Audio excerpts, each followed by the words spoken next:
Right. You're welcome. Just say a few words about the Society before introducing our distinguished speaker. We were founded on the 5th of June 1821. We were founded as the Belfast Natural History Society. We didn't add the philosophical bit until 1842 because our scope of interests began to widen.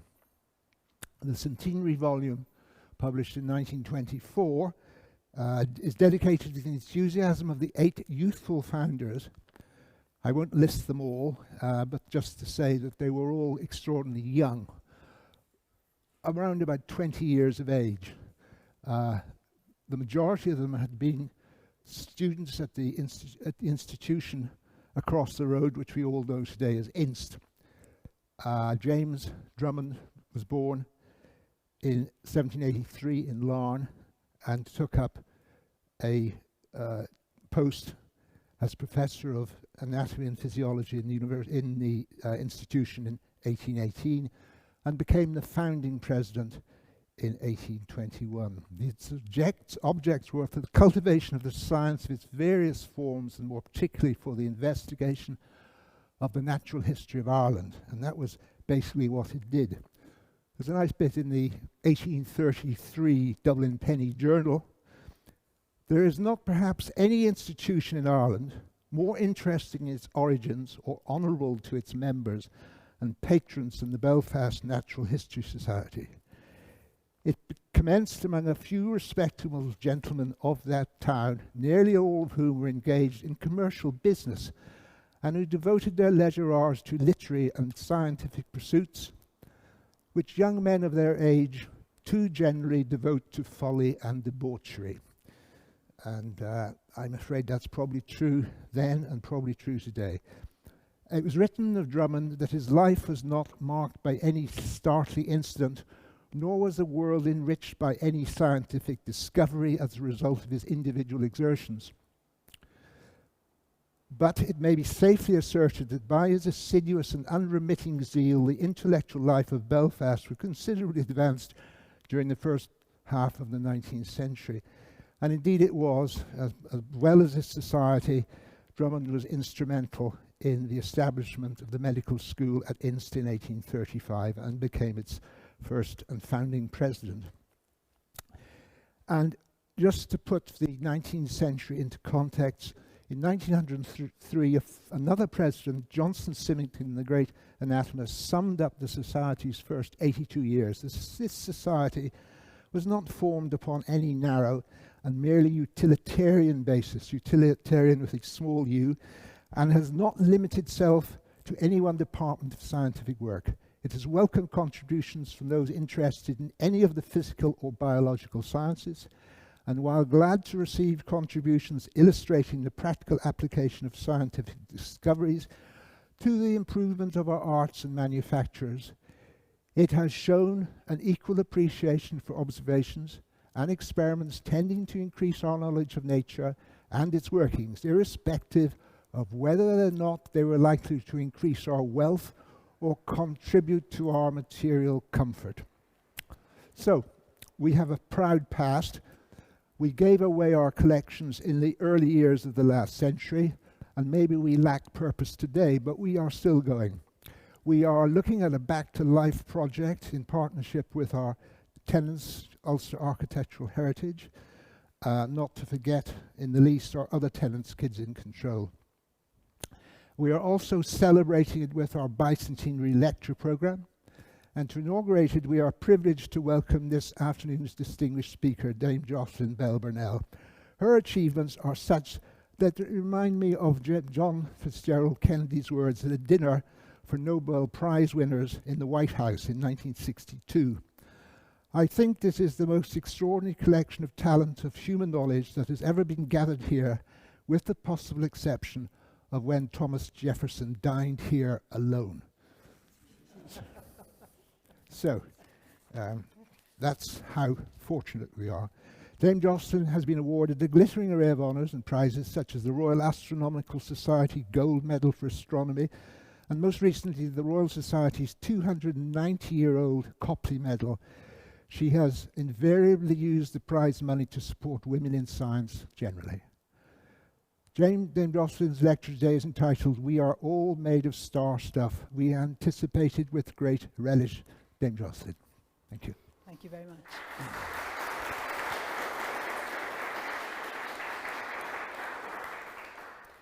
So thank you very much to the Belfast Natural History and Philosophical Society. Thank you to all of you. This is the first live audience that I have had for about 18 months. Maybe it's the first time you've been part of a live audience for 18 months. I don't know. Audiences sometimes have to work during my talks, so pay attention, folks. You might get asked some questions, but they'll be pretty easy questions. So we are made of star stuff. This is to convince you that that statement is true. And we're failing at the first hurdle.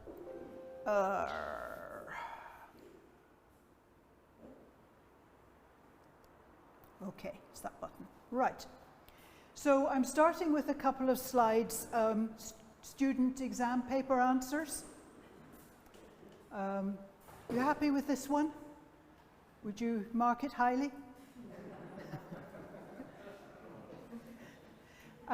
And just a reminder, the H stands for hydrogen, O is, and C is great. Those are elements that we're going to be talking about quite a bit.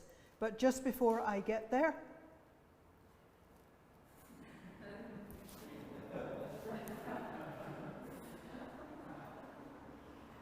it's actually circular. You get more and more gin as you go on. Okay. So, leaving student answers apart, except to say this wasn't Northern Ireland. There is actually a website with some interesting student answers, and this comes from that. Okay, let's talk about us. Have you thought what chemical elements there are in your body? You're 2/3 water, so that's a lot of H2O, H and O. That's one of the things that we've got. What about in our bones? What's the key element in our bones? Calcium, yep. Why is our blood red? Iron, yep, yes. And in a lot of our tissues, there's a lot of carbon. So the main chemical elements in our bodies are hydrogen and oxygen in the form of water, carbon, calcium, iron. Those are the main ones. Now, there are other elements that are essential, particularly for mental health, things like sodium and potassium and lithium. But I haven't got time to track every trace element that's in our bodies. So I'm going to concentrate on those big five: hydrogen, oxygen, carbon, calcium, and iron. And we'll talk about how those came to be in our bodies. Now, I'm a physicist, and we have a rather cavalier attitude to biological things, and this kind of symbolizes it. You can see a very nice picture of a bird, which is labeled bird, bird, bird, bird, bird, bird, bird, bird, bird, bird. No differentiation. It's all bird. This is what you call taking an overview by a physicist. So apologies to anybody who's looking for nuances. If I get too nuanced, we won't get away from here for a long time. So, physicists talking about life. When we were born, we were a lot smaller, this sort of size. We're bigger now. We've got more atoms in our bodies now. Where have those atoms come from? Any suggestions? Your mask would get in the way. Food. Food and drink. Our growth, our extra atoms, have come from the food and drink that we have consumed. So, okay, where did the atoms in our food and drink come from? Let's concentrate on crops. Okay, we also eat meat, but the animals eat the crops. So if we understand how the crops work, we'll understand how the animals work and how we've grown. So crops start with a tiny, tiny seed. Maybe a tuber or a bulb, but let's take a seed. And then they grow. They end up containing a lot more atoms than were in that tiny seed. Where has that crop got all its atoms from? Any suggestions? The earth? And the rain. Sunlight provides the fuel to do the chemical changes. Sunlight doesn't actually give you atoms, but the earth and the rainfall will, and the sunlight will make it do interesting, useful things. So, we've grown because we've taken on board atoms. Those atoms have come from food, and the food got its atoms from the earth. So we've grown because we've eaten earth, basically, in a somewhat more palatable form. But where did those atoms come from? Where did the earth get its atoms from? Well, they came with the earth, but that's not very helpful. To give you the best possible picture, I'm going to start right at the beginning of the universe, and going fairly fast through a lot of millennia, get us back to here. So, astronomers are now pretty clear that the universe, as we know it, had a beginning. 13.7 billion years ago. 13.7 thousand million years ago. And it appears to have begun with an explosion, in inverted commas, a very, very rapid expansion from a really, really tiny, tiny thing, volume. And we call this rapid expansion the Big Bang. And we can now date it pretty well, 13.7 billion years ago. And we're deducing quite a lot about it as we do more studies. So all the universe, all of space, all of matter, all of energy, started 13.7 billion years ago with an explosion or a very rapid expansion from a tiny, tiny thing. Initially, this explosion was extremely hot and energetic. You wouldn't want to be anywhere near it, you'd be fried. Really, really hot. But as it expands, it cools and gets thinner. So it gradually gets more civilized, shall I say?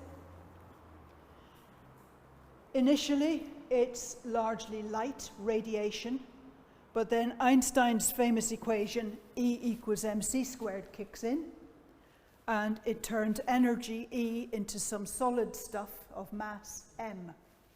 So what was initially a lot of radiation gradually becomes solid stuff. Not all of it, but a lot of solid stuff is created. A few minutes after the Big Bang, the temperature's down to about 1 billion degrees Kelvin. It's still very hot. And we begin to get recognizable nuclei of atoms, the cores of atoms. We get hydrogen, that's the most common one, helium, and a little bit of heavy hydrogen. So we've got atoms, but they're not much use for life because we're not made of just hydrogen, or hydrogen and helium. I'm going to work quite a lot with this diagram. You may have memories of this from a school chemistry laboratory. It's a table showing all the chemical elements, and it starts top left with the lightest, and then you jump across to top right, where we have the next lightest, and you jump back to the next line here, and work your way across. And then the next heaviest ones come along here, and the next heaviest, and the next heaviest, and the next heaviest. I'm not going to do a whole chemistry lesson, but you may remember from school chemistry that the columns in this table are important. All these chemical elements in this column have similar behaviors. So do all the ones in this column. So do all the ones in this column. This column on the right-hand side is what we call the inert gases. These ones are feeling they're very nice as they are, thank you, we're perfectly complete, we don't want to interact with anybody else, go away and leave us alone. Whereas over this side, they're highly reactive. Maybe in a school chemistry lesson, a teacher put a little drop of lithium or sodium on a tub of water and it went shh. One or two people remember that. These ones are highly reactive, and there's a gradient across the table. Now, going back to our start of the universe, we've got the top two elements, hydrogen and helium, formed at the time of the Big Bang, almost 14 billion years ago. But if we're going to make human beings, we can't do it just with hydrogen. We need oxygen to breathe, and oxygen to join the hydrogen to make water. We need carbon for our tissues. We need iron for our bloodstream. And we need these other things like potassium and so on for mental health, amongst other things.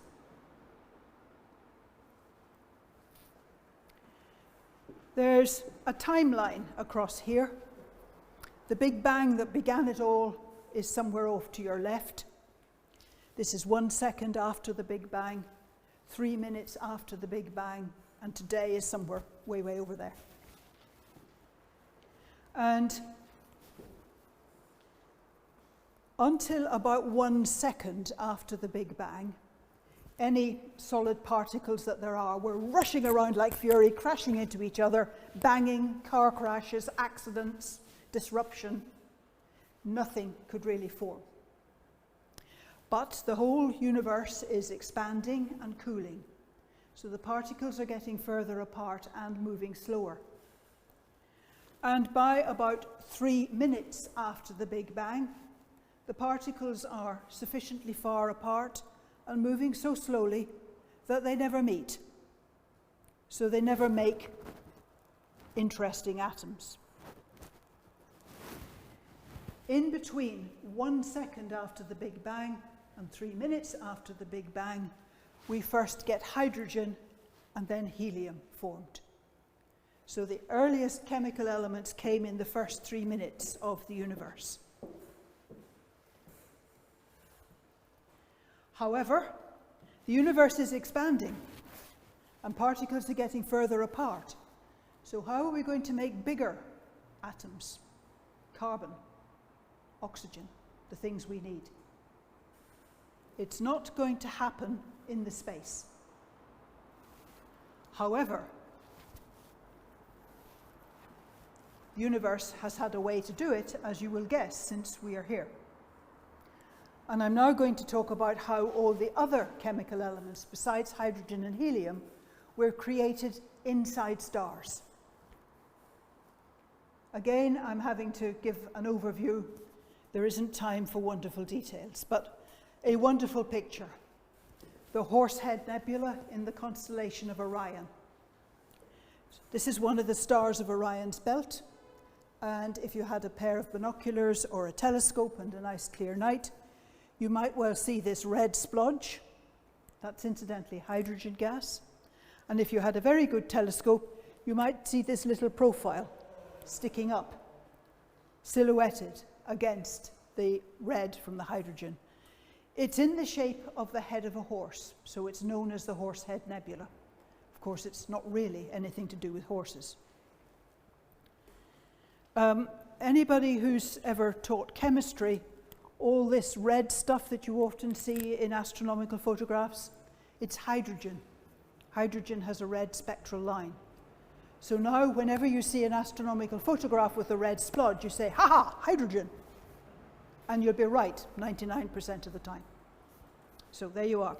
Killer comment, provided free. Now, in these dark clouds, like in the Horse's Head, there are hydrogen, helium atoms milling around, and these days other things as well.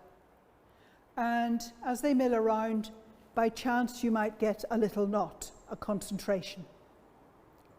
This concentration has extra gravity, so it'll pull in one or two more particles, which will put up the gravity, which will pull in some more particles, which will put up the gravity, which will pull in some more particles. And gradually what starts as a fairly random little knot grows and grows and grows. And as it grows, it gets hot in the middle, the pressure of the overlying stuff. And when the temperature reaches about 10 million degrees, you can start getting nuclear reactions going on in the hot center of that ball. And nuclear reactions will create the other chemical elements. The first element that's created is helium, and hydrogen converting to helium releases energy, and so your knot, your protostar, starts shining.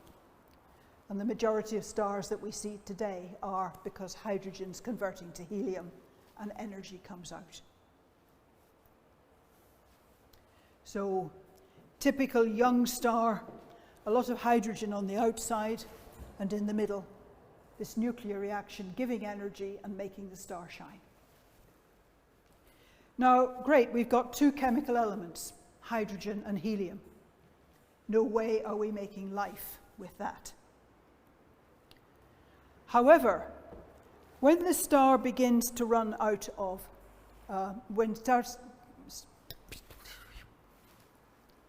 let me start back here. We've got hydrogen combining to give helium and starlight. A star like the Sun is doing that at the moment. It'll have a life of about 10 billion years. But then it'll run out of hydrogen. And in the Sun's case, it won't last a lot longer. In the case of a big star, it's got more tricks up its sleeve. And one trick in particular that most stars can do is to take some of this helium, which is kind of blocking the core, in fact taking 3 of these heliums, jamming them together to make carbon-12. Here's the first sign of carbon in the universe. In about 10 billion years time, the Sun will start doing this, making carbon in its center. But it's not got there yet. So, the later stages of a star have hydrogen on the outer edges, hydrogen and helium, and in the very center, helium being converted to carbon.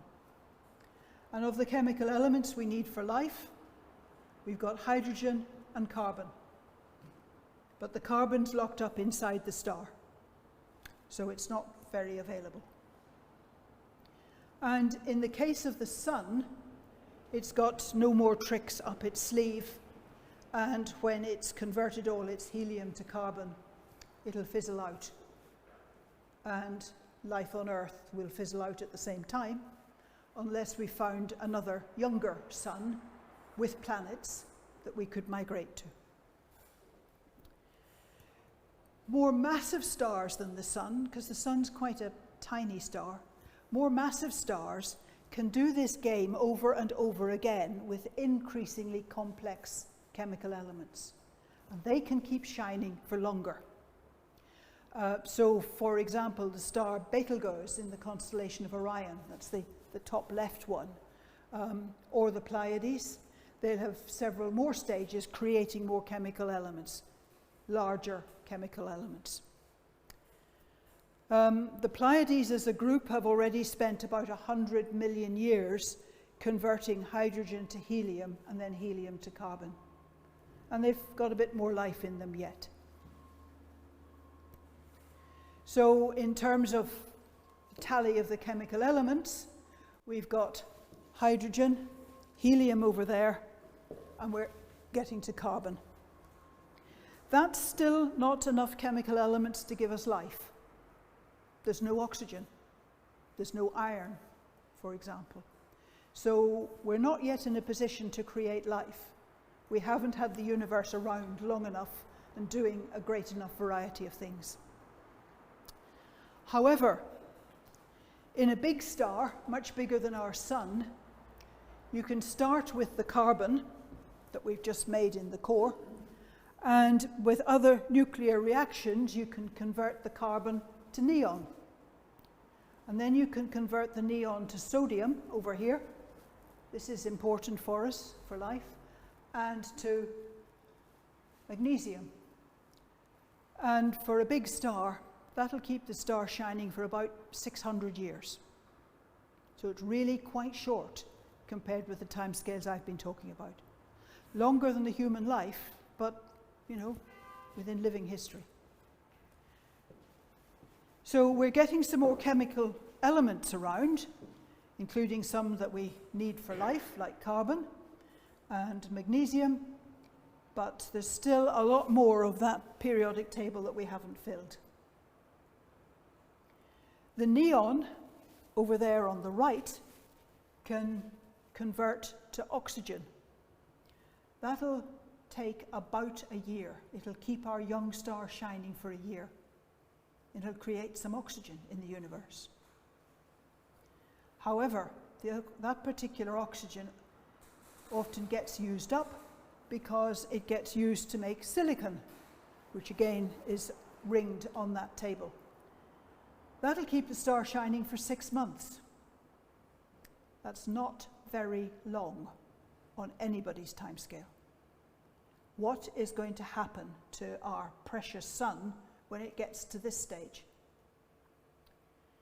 In one day, it'll convert the silicon to sulfur, and then to argon, and then to calcium. So we're now starting on this row of the periodic table. We're getting bigger chemical elements, bigger atoms.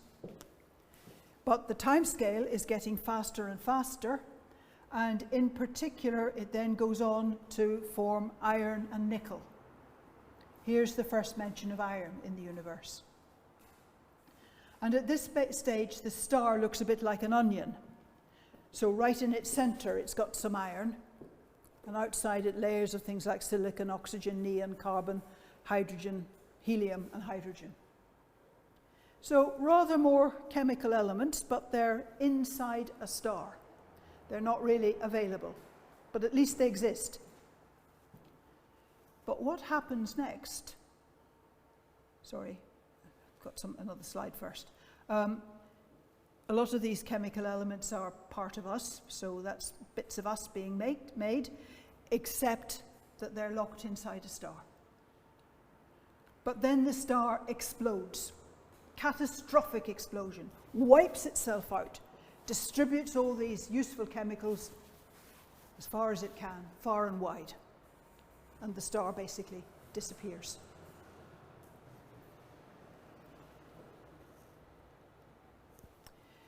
Recently, well, fairly recently, witnessed one of these exploding stars, so we got some understanding of what we talk about. So this is a photograph of part of a nearby small galaxy. You can only see it in the southern hemisphere, so if you go to Australia or New Zealand, you may see the large Magellanic Cloud and its companion, the small Magellanic Cloud. And there's lots and lots of little stars spattered all over, which you may or may not be able to see. There's this glowing mass of red hydrogen. Remember? Hydrogen. Red, most common thing in the universe. And some of it's so hot, it's glowing white hot. And one of the stars is picked out with an arrow. Now, to be absolutely clear, that arrow was added after the photograph was taken. There are not arrows in the sky pointing at interesting stars. But watch that corner of the photograph. That tiny little star that we had to pick out with an arrow has exploded. It's been one of these big stars that went through that whole cycle of producing chemical elements and then exploded. And the explosion has been distributing the manganese and the iron and the calcium and the sodium and silicon and whatnot that the star had created as it went through its stages. So these exploding stars are the source of a lot of the useful chemical elements that we have in our bodies. Star death is important for our life. I think I'm going to skip the next slide. It's not essential. It's simply another exploded star. The interesting thing is that in some of these exploding stars, the core of the star gets shrunk against. Sorry, the core of the star, that's not good grammar. The core of the star shrinks because it's kicked against. The explosion forces the core to become very compact and everything else to go way out into space. And right in the center here is one of these compact stars called a neutron star or a pulsar. And it's the core of an explosion. And there's been a recent development, which I can't take too long over, but I'll try and explain briefly. The core of that star that exploded is what's now called a pulsar, or a neutron star. And there are a number of these objects rattling around in the universe. And they've got quite strong gravity, and occasionally a pair of them on their journeys will meet up. And they'll go dancing around each other, getting closer and closer and closer, and merge. And we've discovered in the last few years that that merger itself produces an interesting plethora of chemical elements. So some of the chemical elements in our bodies have come from a pair of neutron stars colliding. For those of you who know a little bit about recent science, this was discovered through a new kind of radiation called gravitational waves, which were only detected 5 years ago, 10 years ago. Until then, we hadn't known about these stars colliding, and we hadn't known about them as a source of chemical elements. But it turns out that they're pretty good element factories themselves. Right, so I've got us to the point where exploding stars, either exploding pairs or exploding singles, produce a plethora of chemical elements. How did those chemical elements get from there to here and to us? And this bit is best done by a bit of mime, I think. So, in one of the clouds in our galaxy, particles are milling around. There's a little knot. The little knot has extra gravity, pulls in some more particles. Knot grows and grows and grows. As it grows, the temperature in the middle goes up and up and up. And there comes a point where this star can start doing nuclear reaction. So, brrrr, until finally it begins to run out of stuff for its nuclear reaction. And it goes, sometimes that results in an explosion. And this wonderful plethora of chemical elements gets flung out into space. And some of it trickles over here, some of it goes that way, some goes this way, where there's another star forming. And the star forms, particles get together, they get hot, they start going brrrr. And this one is made of the stuff that was here, plus some of the stuff from that explosion, which has joined it. And it goes brrrr. And to save time, could this also be one of these really big stars? Brrrr, brrrr, boom! And the contents of this star get distributed through space. And the contents of this star are rather more enriched in useful things like iron, calcium, carbon, because it's not only the calcium, carbon, iron that was made here, but some stuff joined it from that lot, so it's doubly enriched. And this stuff gets flung out all over the universe. And some of it trickles over here to where another star is forming. Particles milling around, little knot, extra gravity, forms a sort of ball, gets hot in the middle, starts shining. This star is called the Sun. And it's made up of the stuff that was here, plus some stuff from that explosion, plus some stuff directly from the first explosion. So our sun is a third generation star, and it's, depending on how you count it, doubly or trebly enriched with the interesting chemical elements. And not all the material went into the sun. Some of it went into planets that go round the sun. Mercury, Venus, Earth, and so on. And the stuff that's in the planets tends to be the heavier stuff. The lighter stuff like hydrogen isn't trapped. We don't have enough gravity to hold on to much hydrogen. So the material the Earth is made of has come from previous exploding stars. And the stuff that we are made of is the same stuff as the Earth is made of. So we are made of stars, albeit exploding stars. But we are stars. We are made completely with star stuff. So to summarize, the Big Bang at the very beginning of the universe, 13.7 billion years ago, created a few elements, hydrogen and helium in particular. The rest were created by stars and made available to us through the explosive death of those stars. And if it wasn't for the stars, we wouldn't be here. We are literally children of the stars, to such an extent that we are stars. Congratulations, and thank you for your interest and your attention.